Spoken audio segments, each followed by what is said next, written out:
Le président des États-Unis a donc prononcé son ultime discours sur l'état de l'Union, grand-messe annuelle devant le Congrès, l'occasion de dresser le bilan de son action depuis 7 ans. Océane Nicole.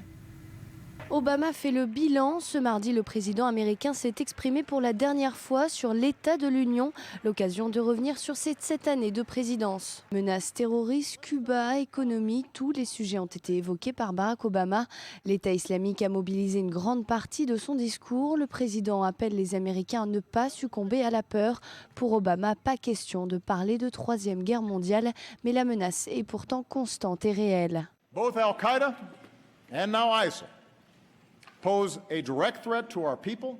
Al-Qaïda et maintenant l'État islamique sont une menace directe pour notre population parce que dans notre monde aujourd'hui, même une poignée de terroristes qui ne respectent pas la vie humaine, y compris la leur, peuvent faire des dégâts. Ils utilisent Internet pour endoctriner les jeunes de notre pays. Leurs attaques déstabilisent nos alliés. Nous devons les faire sortir. Le président américain s'est félicité de l'économie de son pays, la plus forte et la plus durable du monde. Obama a également souligné l'énorme avancée dans les relations avec Cuba.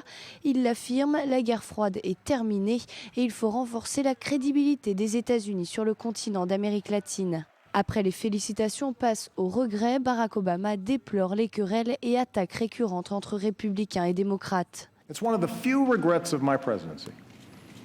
C'est l'un des regrets de ma présidence, que la rancœur et la méfiance entre les partis a empiré au lieu de s'améliorer. Sans doute un président avec le nom de Lincoln ou Roosevelt aurait pu mieux combler cette division et je vous garantis que je vais continuer à faire de mon mieux tant que je serai dans ce bureau.